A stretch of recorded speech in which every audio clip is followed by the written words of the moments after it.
Call to order the City Council meeting for the City Council for the City of Wheat Ridge, Colorado for July 8th, 2019. If you would please stand with me for the Pledge of Allegiance. I pledge allegiance to the flag of the United States of America and to the republic for which it stands, one nation under God, indivisible, with liberty and justice for all.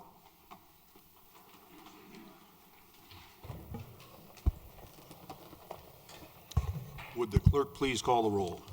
Zachary Urban. Present. David Keeter. Present. Leah Dozeman. Here. George Pond. Present. Larry Matthews. Here. Janice Hoppy. Present.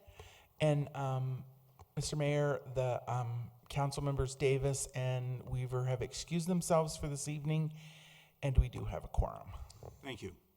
We have a special proclamation this evening. If Chief Dan Brennan would join me at the patio. Or not the patio, the podium.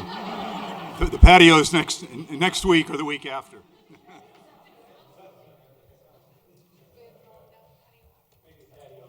I think so. Hi, how are you guys? Special going on today, so. I would like to read a proclamation in appreciation of Dan Brennan, in recognition of his dedication and commitment as the Chief of Police for the City of Wheat Ridge, Colorado.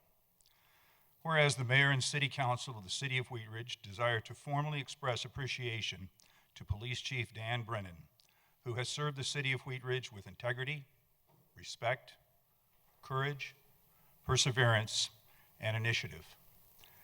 And whereas Chief Brennan has spent 42 years of dedicated service in law enforcement, and whereas for more than 14 years, Chief Brennan has provided leadership for the men and women of the Wheat Ridge Police Department, and whereas the members of the City of Wheat Ridge Police Department not only safeguard the rights and freedoms of those who live, work, and play in our city, but fulfill an essential role in maintaining the quality of life for Wheat Ridge residents. And whereas it is important that everyone know and understand the leadership skills required to oversee the challenges faced by the Wheat Ridge police officers, as well as their duties and responsibilities for safeguarding life and property by providing protection against violence and disorder, and by shielding the innocent against deception and the weak against abuse, oppression, and intimidation. And whereas over the course of the last 42 years, Chief Dan Brennan has tirelessly provided a vital public service to the Wheat Ridge community in partnership with organizations and agencies throughout Jefferson County. Therefore, be it resolved that on behalf of the City Council and the people of the City of Wheat Ridge, I, Bud Starker, Mayor of the City of Wheat Ridge, Colorado, by virtue of the authority invested in me, do hereby proclaim appreciation to Chief Dan Brennan for his faithful and loyal devotion to law enforcement for the past 42 years, and to the people of Wheat Ridge over the course of his 14 and a half years with the department.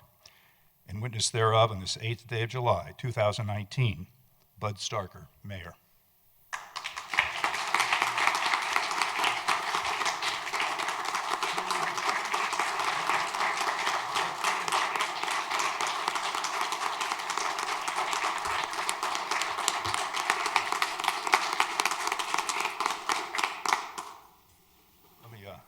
I'd like to invite CBI Director John Camper up to the podium. John, I understand you've got a few things to say. Thank you. Mayor, members of council, I'm John Camper, Director of CBI, but I'm also the outgoing president of the Colorado Association of Chiefs of Police. The coveted Charles Pat Steele Award is awarded for long-term professional and ethical contributions to our profession. To the people of Colorado as a Colorado police chief. It's named after Chief Charles Steele, who served for 29 years as the chief of the Loveland Police Department from 1947 to 1976. Recently, I was honored to present this award to a chief of police who has made an outstanding impact on our profession and upon our association, and I'm honored to have the opportunity to represent it again in front of this council. Chief Brennan began his career, as was mentioned, with the Lakewood Police Department in 1977. He quickly established himself as a leader, serving as a crime scene investigator, member of the Special Tactics and Response Team, as well as the range staff. After serving as an internal affairs investigator and detective, Chief Brennan was promoted to sergeant in 1987. He supervised patrol and investigative teams, and in 1990, he received Lakewood's Medal for Meritorious Service for disarming an armed suicidal subject. He was promoted to commander in 1997, where he was responsible for the department's grants, budget, and accreditation, and soon became a CALEA assessor and president of the Rocky Mountain Accreditation Network. He helped develop the Lakewood's Tactical Emergency Medical Support Team, as well as numerous other innovative programs that positively changed policing in Lakewood. Dan was committed to lifelong improvement, obtaining his master's degree in 1997. He went on to attend the FBI National Academy, the Senior Management Institute for Police, the Community Policing Executive Leadership course, and many other leadership development opportunities. After serving as the director of the Colorado Regional Community Policing Institute and the Colorado Police Corps, as you know, in 2005, Dan was named chief of Wheat Ridge Police Department. In that capacity, he's continued to be innovative and community-focused. He developed the TLC, Traffic Life Quality and Crime Program, a multifaceted model that includes outreach to residents and property owners in an identified area. Similarly, the I-70 Crossroads Project addresses perceptions of crime and the fear of crime by businesses and property owners in the I-70 and Kipling area. Under Chief Brennan's leadership, the Wheat Ridge PD launched a Dog Watcher Watch program, a form of neighborhood watch where community members are trained to look for suspicious incidents and report issues to the police. The list goes on, so bear with me. I won't go on, but just for a short time. Chief Brennan works with the Records Management System Consortium, as well as the newly formed Jefferson County Regional Communications Center. He's spearheaded your police department's migration to body-worn cameras, and the department has received its third reaccreditation from CALEA. Chief Brennan's a board member of the State Crime Victims Advisory Board, the Colorado Regional Community Policing Institute, and the Colorado Cold Case Task Force, and he serves on the Post Board as well. Within your community, as you may know, he's president of the Wheat Ridge Rotary Chapter. He's been active with the Community Food Bank, MAD, Family Tree, the Police Athletic League, the Boy Scouts, the Children's Advocacy Center, and countless others. For our association, CACP, in addition to serving as president from 2010 to 2011, Chief Brennan has continued to serve in a leadership role. Just as important, he's served as a mentor and a valued resource to many of our members. So upon the occasion of Chief Brennan's retirement, we could think of nobody more deserving of this honor than Dan. His career has been marked by innovation, collaboration, and a commitment to the continued improvement of our association and our profession. So I hope you'll join me in congratulating Dan on this award and thanking him for his 42 years of law enforcement service.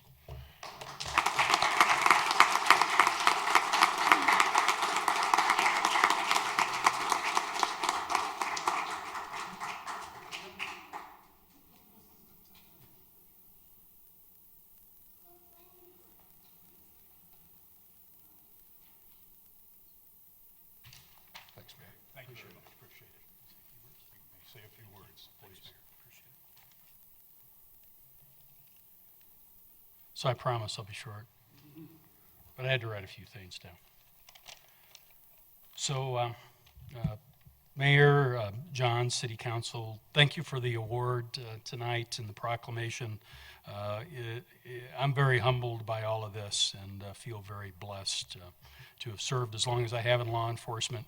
You know, it's been an honor to serve this community and to lead the men and women of this police department, to work with all of you on policy issues, and to make Wheat Ridge a better community. And I remember when I got here in 2005, Wheat Ridge was just on the cusp of really seeing some really significant things happen. And over the 14 and a half years I've been here, it's been absolutely incredible to see, you know, the positive change that we've seen in the community. we're not perfect. Nobody is.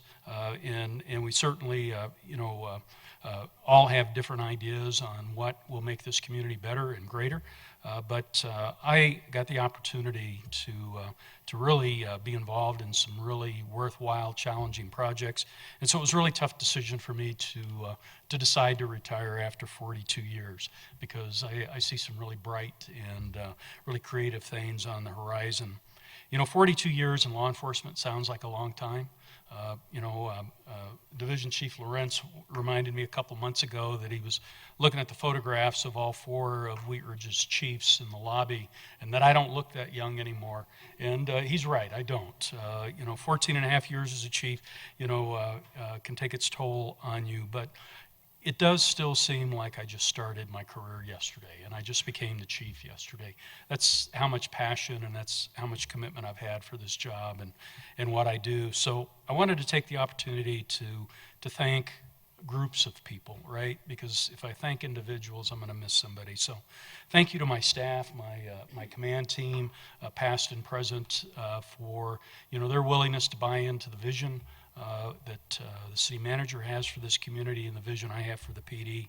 Thanks to the members of the Wheat Ridge Police Department for their commitment to that vision and mission and core values of our agency, and the commitment they bring to work 7 days a week, 24 hours a day to make our community safer. Thanks to all of you, elected officials, past and present. We have not always agreed on all topics, but I've learned a tremendous amount about policy development and from all of you. And you've made me think differently as a police chief, and that's made me a better person, so thank you for that. And thanks to the citizens and the stakeholders in the community, the faith-based community, our service clubs, our business associations, our nonprofits. It has really been my pleasure and honor to have worked with many great men and women who are passionate about making Wheat Ridge and Jefferson County better. And last of all, I've got to thank my wife, Mary. We've been married 42 years.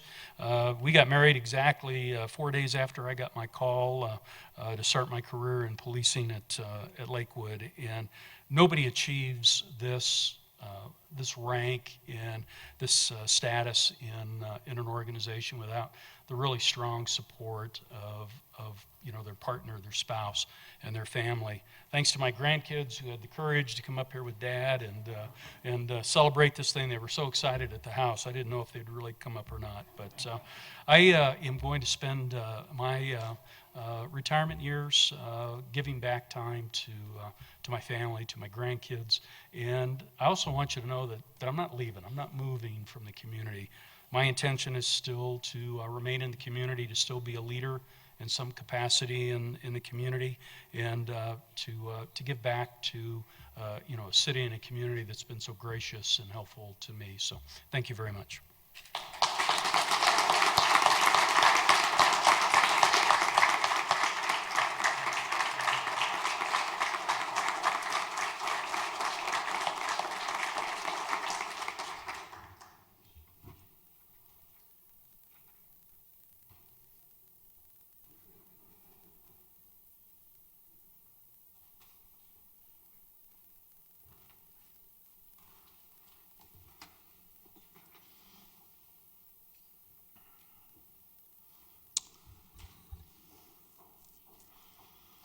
We have our first opportunity for public input on the 2000 budget is next on our agenda item, but we are going to take that up with the citizens' right to speak in just a couple of minutes.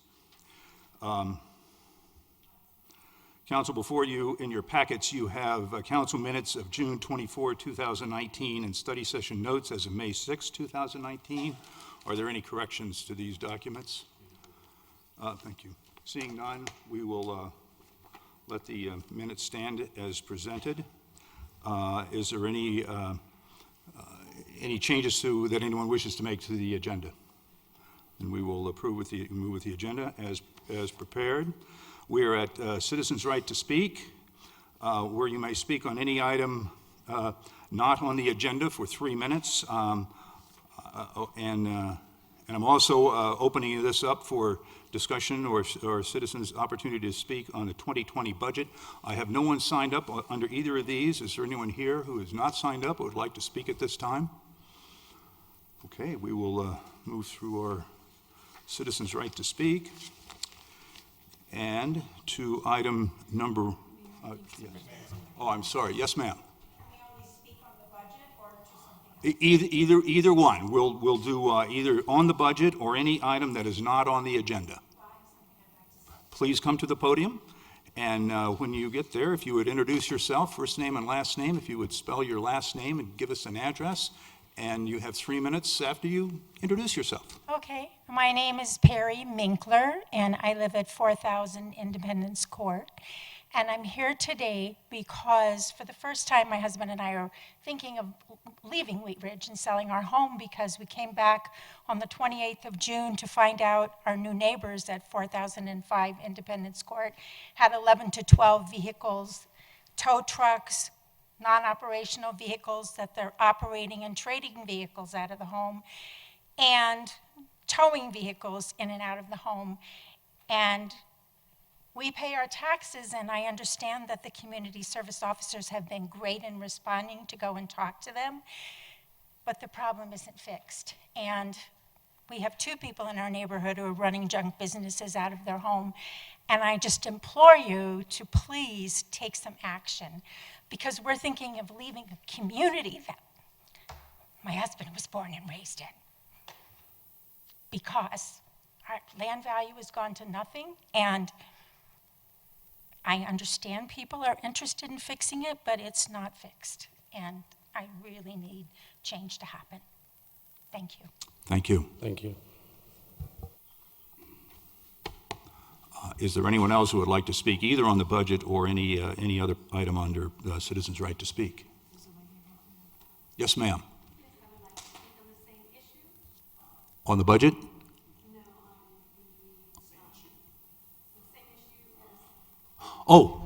Please come to the podium.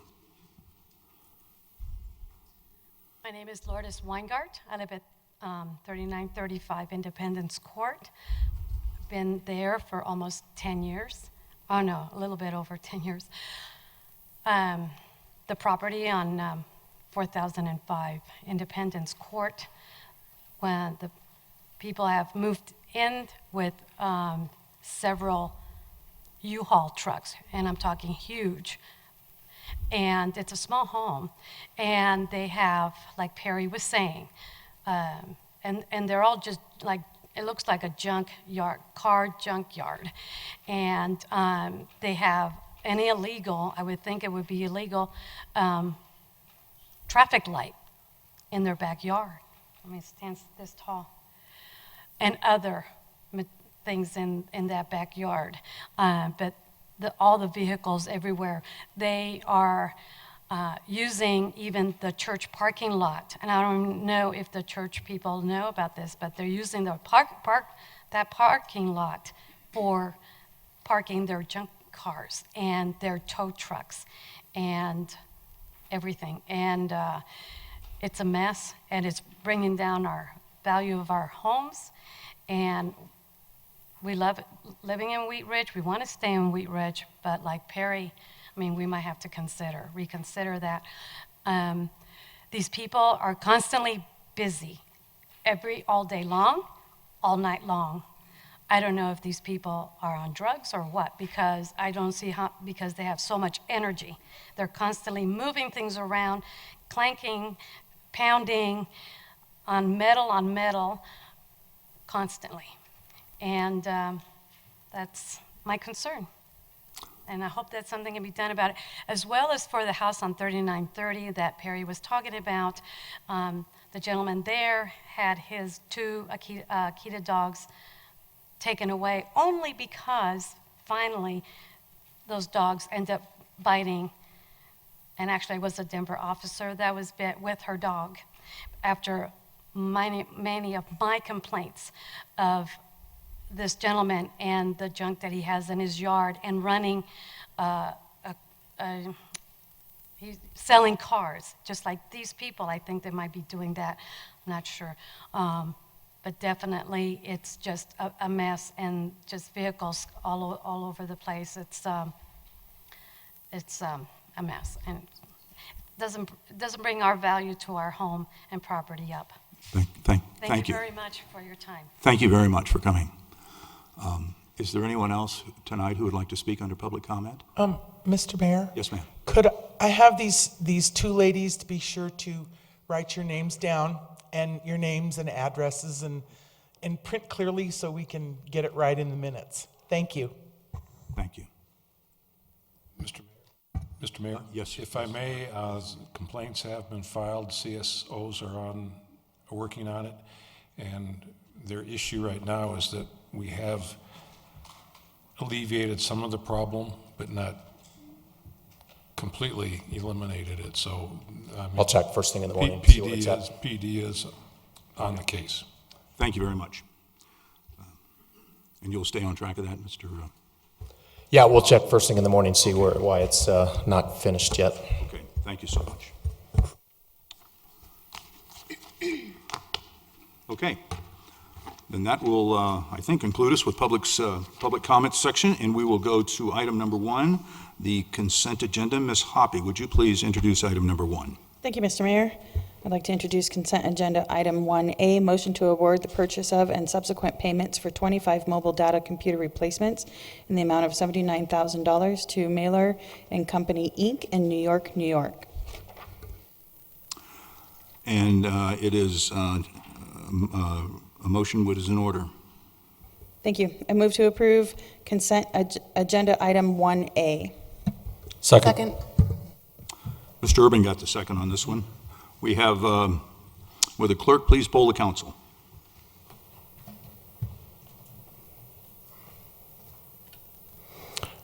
Motion carries 6-0.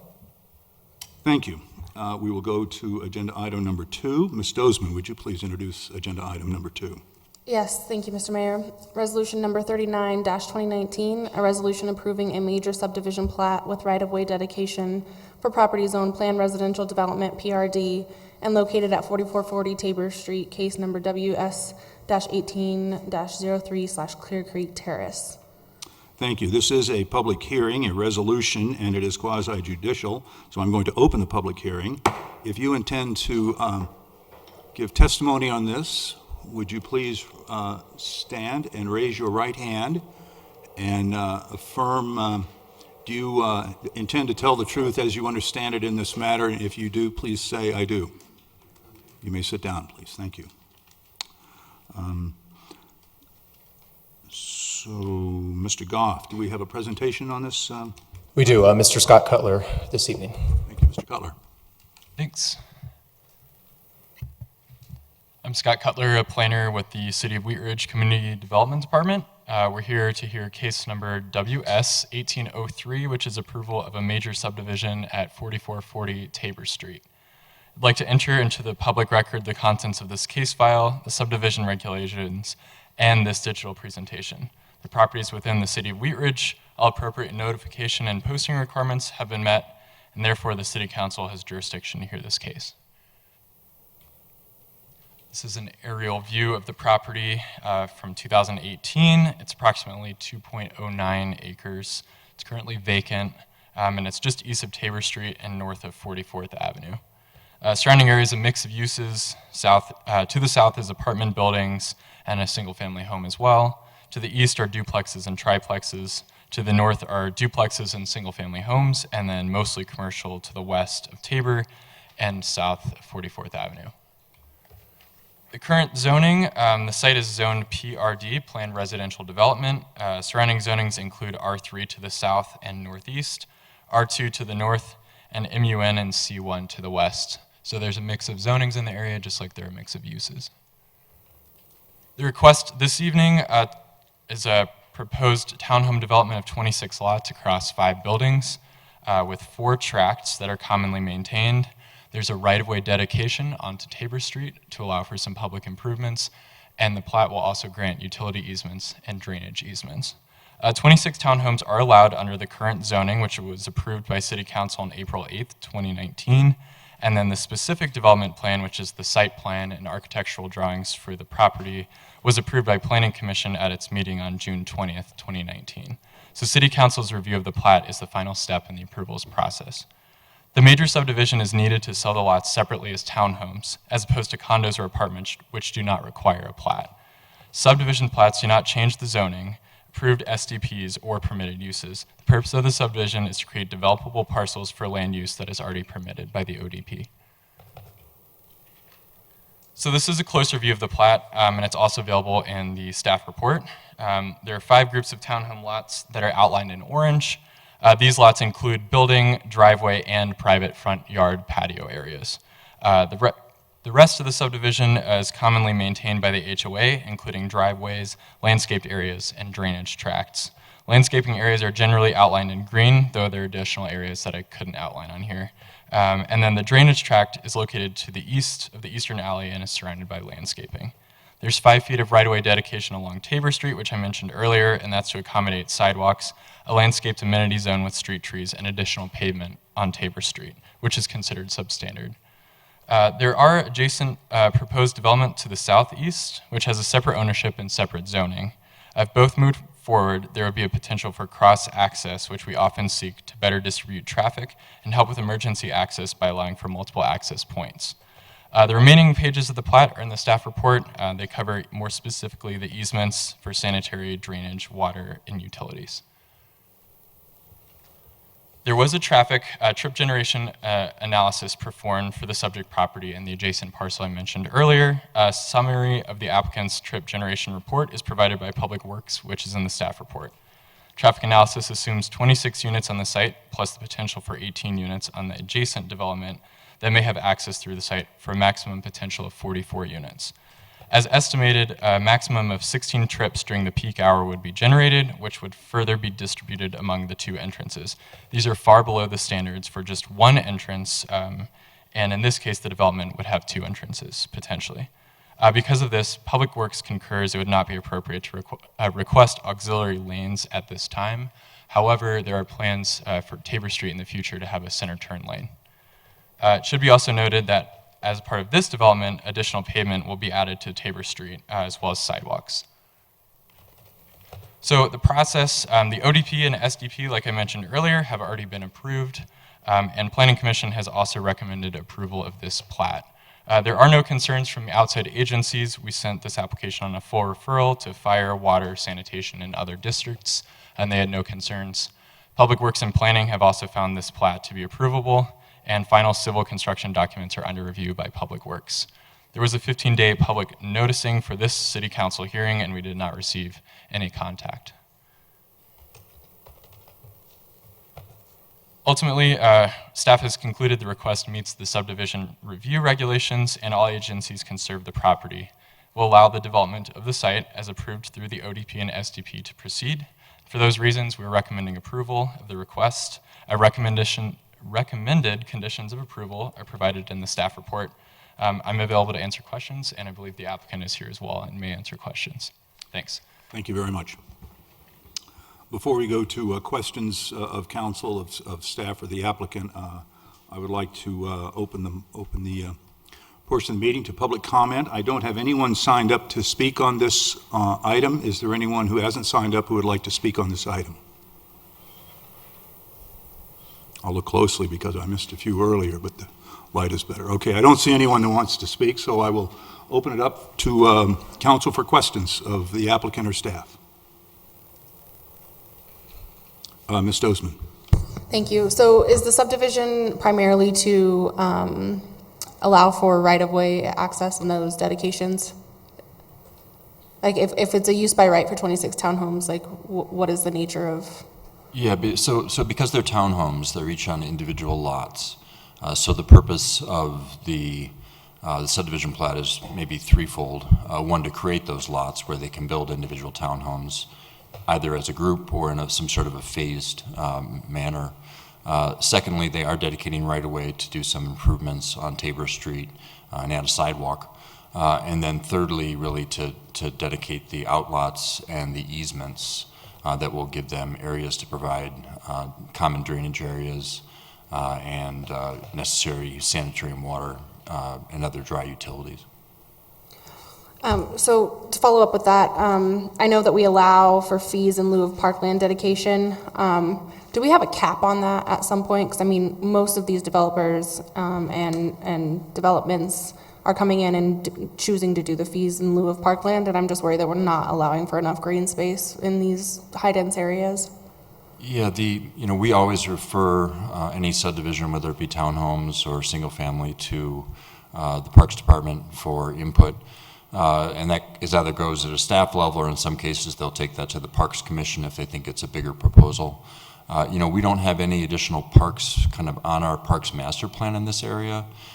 So we think that really, I think the Parks Department has taken the position that the fees in lieu really give them resources to make capital investments in existing parks that might be in proximity to the area. So, and the other challenge with a small development like this is the size of what would be dedicated would be very, very small and probably not meaningful, but also really challenging from a maintenance standpoint to maintain a really small facility like that in a series of, half a dozen different locations throughout the city as projects get approved.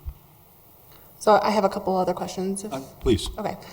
So one of the things that the Planning Commission had brought up is a connection between Tabor and this property and the Clear Creek Trail. Can you kind of touch on that, on whether that's a part of the plan, if that's going to be feasible? Yeah. So obviously, the project is fairly close to the Clear Creek Trail, just a couple blocks away, which is a great amenity, I'm sure, for the people that are proposing to build here and who will live here. So Tabor Street is a designated bike route, and that's a nice connection to the north, albeit you have to cross I-70, but it gets you up to the commuter rail station. I'm not aware of any planned improvements either further to the north other than what we've already built. North of the I-70 frontage road, we were able to build some bike lanes as part of that RTD project a couple years ago. But there's no imminent plans for anything to go further south down to the trail that I'm aware of. I also noticed that they are planning on putting a bike lane in front of this development. Are there plans to extend that at some point, or will it just be kind of like a out-of-the-place bike lane in this area? We've talked about some creative solutions to do some sort of a facility on Tabor Street on the bridge over I-70, but it would, for now, I think, be somewhat of an isolated improvement. And is that necessary in that area, or like what was the idea behind that? Well, whenever we're contemplating whether to ask for improvements or sometimes fees in lieu of making the improvements, we try and evaluate whether it would get used, and we thought there was sufficient justification that it would get used. And the same with the sidewalk in the short term, that it's worth getting the improvements in place. I have a couple more. Okay, let me check and make sure we don't have other counselors waiting. Has anyone else got, well, Ms. Dozeman, you've got the floor. Okay, so I drive this corridor on a daily basis, and I have seen a lot of traffic backing up, both east and west of that traffic light from I-70, and specifically traffic trying to turn left onto Tabor. There are times when there are so many cars backed up that it's through the intersection at I-70, and then that light is really timed awkwardly to where in the morning sometimes only one or two cars are getting through before the green is getting to red. So I know that you guys have found that this has been a negligible impact as far as traffic goes in that manner, but I don't know what we are going to do to solve that issue, but it's an issue right now without an additional 26 And Jordan units. Jeffries in our Public Works Engineering staff is here. It's my understanding that we're in an ongoing kind of investigator. We're monitoring that intersection to see what, if any, changes need to occur. But Jordan, I don't know if you have any more specifics that you could offer. Yeah, we're actually doing a warrant study. We're going to start collecting data tomorrow. We'll be doing that through Thursday, and then we'll do a warrant study at that intersection over the next couple weeks. So at that point, we should have a good idea whether a traffic light is warranted at that intersection or not. Thank you. Just for the record, would you give us your name? My name is Jordan Jeffries. I'm a civil engineer in Public Works. Thank you. Mr. Matthews? That raises an interesting question because we already have the traffic light at the ramp to I-70, so that would put a traffic light just a few hundred feet apart. Is that what you were really intending to say? If we put a new traffic light in at Tabor? Yes. And how will that work with a couple hundred feet between traffic lights? I'm not exactly sure what you're asking. Well, if you put traffic lights close by, anyone driving north on Wadsworth, where even three-acre lane in front of Safeway interferes in traffic from 44th backs up to 3-acre lane. But if you go north and through that mess of traffic lights at I-70 and 52nd there by Costco, you sit there and your light's green, but you can't move because people from 3 traffic lights ahead of you can't move.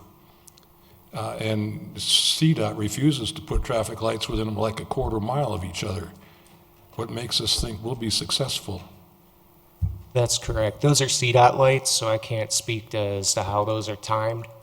There's also significantly more traffic on CDOT roads typically, but we would work to coordinate those lights, the Tabor light, along with any adjacent lights, so they would work in conjunction. Thank you. Ms. Dozeman? So when do you expect this project to break ground, and when do you expect it to be finished? The townhomes, not the traffic. We could ask the developer, they're in attendance, what their planned schedule is. Would the developer please come forward and you can use the podium, and if you'd give us your first name and last name and give us an address too, please. My name is Steven Sundberg. I live at 9640 West Chatfield Avenue, Unit D. When it comes to timing, obviously there's some other concerns with the rezoning, but overall we do look forward to get started as soon as possible. Can't speak to the owner's intentions as to what he would look to start first. As soon as we're able to, we'd like to get started. In terms of an overall time frame, though, I'd probably look at about a year and 2 to 4 months for all 5 buildings. Thank you. Mr. Matthews? Just as a rebuttal, we now have traffic light at Yukon at 38th and Wadsworth, very close to Wadsworth. And that traffic light is already interfering, and we're getting people backed up and not being able to get through. And that's on 38th Avenue, not a CDOT property. We need to take a look at that timing also. Traffic lights, it's a common rule of thumb that traffic lights within a few hundred feet of each other are notoriously difficult to time to keep traffic moving. Thank you. Thank you. Before I close the public hearing, is there any more questions of staff or the applicant? I'm going to close the public hearing, and Ms. Dozeman, a motion is in order. Hold on, let me just get there. All right. I move to approve resolution number 39-2019, a resolution approving a major subdivision with right-of-way dedication for property located at 4440 Tabor Street and zone planned residential development PRD for the following reasons. 1, City Council has conducted a proper public hearing that meets all public notice requirements as required by Section 26-109 and 26-407 of the Code of Laws. 2, the requested subdivision has been reviewed by the Planning Commission, which has forwarded its recommendation of approval. 3, the subdivision plat has been found in compliance with Article 4 of Chapter 26 of the Code of Laws. 4, all agencies can provide services to the property with improvements installed at the developer's expense and with the following conditions. 1, prior to recordation, the applicant shall pay the required fees in lieu of parkland dedication. 2, the developer shall enter into a subdivision improvement agreement and a lot sale restriction covenant agreement prior to recordation of the subdivision plat. 3, prior to issuance of building permits, the developer shall provide homeowners association covenants for review and approval by staff. Second. We have a motion and a second. Is there discussion on the motion? Seeing none, will the clerk please poll the council? Motion carries 5-1 with Councilmember Matthews voting no. Thank you. We will go to agenda item number 3. Mr. Pond, would you please introduce item number 3? Thank you, Mr. Mayor.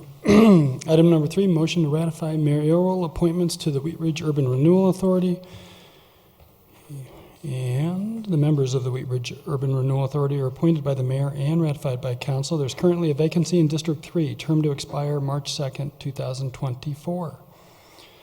3 applications were received for the vacant position. And a motion is in order. I move to ratify District 3 mayoral appointment of Marcia Hughes to the Wheat Ridge Urban Renewal Authority, term to expire March 2nd, 2024. Second. There's a motion and a second. Discussion? Is that Will the second? clerk- Ms. Hoppy? Hoppy. And we'll, Mr. Mayor, Marcia Hughes is here this evening. I think she wanted to say a few words too. excellent. Ms. Hughes, would you like to come forward?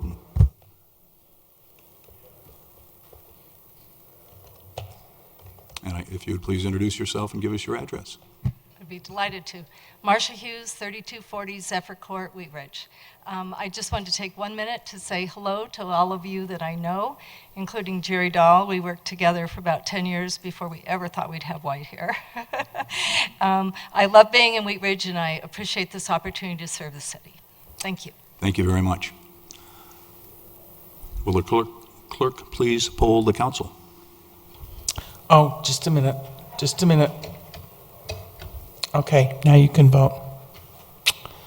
Sorry. Motion carries 6-0. Thank you very much. Ms. Hughes, welcome to this position, and thank you very much for coming tonight. Okay, that concludes our business portion of our agenda. We will go to city managers matters. Mr. Goff. Yeah, thank you, Mr. Mayor. Apologize for the heat this evening. Our HVAC system broke down this afternoon. A part froze, I was told, so they're trying to get a new part. Hopefully it'll be up before your next meeting. And I'm also happy and pleased to announce that we've made a selection and an offer, and she accepted for a new Parks and Recreation Director. So Karen O'Donnell, she's coming from the city of Commerce City with, she's their current recreation manager. Comes with a lot of great experience and enthusiasm, and this was the only city she was applying to for a director position because she loves Wheat Ridge so much. So very excited about that. She'll be starting on July 29th. Thank you. City Attorney's matters. Mr. Dahl. Nothing tonight, thank you. Thank you very much. Elected officials, and I'll start with Ms. Shaver. Nothing tonight, thank you. Thank you very much. Oh, wait, I do have okay. something. I do have something. I went to pay Mr. Goff a compliment. We've had for those of you in television land, City Council has, the City Hall has had visits from strange and disturbing individuals recently, and it's been going on for years since I've been clerk, but Mr. Goff has implemented some safeguards that I think the employees, at least the ones on the first floor, are very happy with, and they are, I won't give any details, but they are frugal things and yet very effective. And I, for one, appreciate it when people are, you need to feel safe when you're at work. And so I appreciate that, and I probably speak for everybody in this building who works here. But thank you. Thank you very much. Mr. Keeter. Nothing tonight, thank you. Mr. Matthews. Thank you, Mr. Mayor. I would like to congratulate Chief Brennan on his retirement. Although he and I have not always agreed, I know in my heart that he has always had the welfare of this city at the very base of everything that he's done. And if we disagree, it's maybe been on methods, but certainly not policy and the safety of our citizens. I'd also like to thank my constituents who showed up today to have the courage to come forward and talk about the issues on codes enforcement. I appreciate them coming forward. We have a lot of work, I think, to do in that area, and it's a challenge for the entire council moving forward. Thank you. Thank you. Mr. Urban.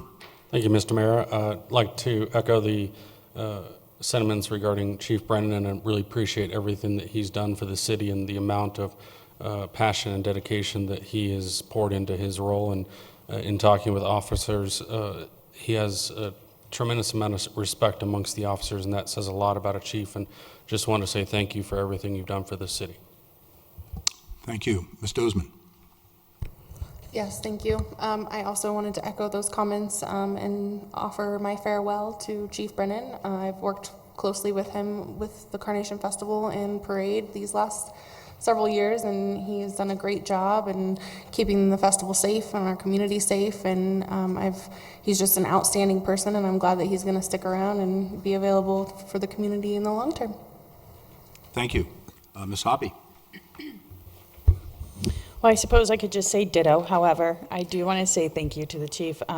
We've had a lot of nice conversations about different things that are happening in our community, and I just really appreciate his leadership and his openness, and I'm really going to miss him. So thank you very much, Chief. Thank you. Mr. Pond. Yes, I will give a special District 3 shout out to the chief. And chief is a neighbor. He walks past my house every night, and I feel better for it. So hopefully he's not going to stop doing that. But obviously, I appreciate on multiple levels and have been, honored to be able to talk to him over the fence as a neighbor as well. And he truly is part of our community, and I believe him that he will continue to be. So thank you, Chief. Thank you. I want to add my thanks to Chief Brennan. I think he's been a great asset for our community, and he's been a great leader to share his talents throughout our community. And he's been a good friend. He's been a mentor, and I've enjoyed very much working with him. And I wish him the best. And I look forward to his continuing commitment and contribution to our community. And also I want to do a shout out and a thank you to the Wheat Ridge Recreation Department and their children's program. They invited me to yoga with goats with about 35 infectiously cute young people this week, and we had a great time on the ground on our mats and with the goats all over. So it was a lot of fun, and it was a great event, and those are just some of the things that happen in our community. So with that, we will stand adjourned and see you again.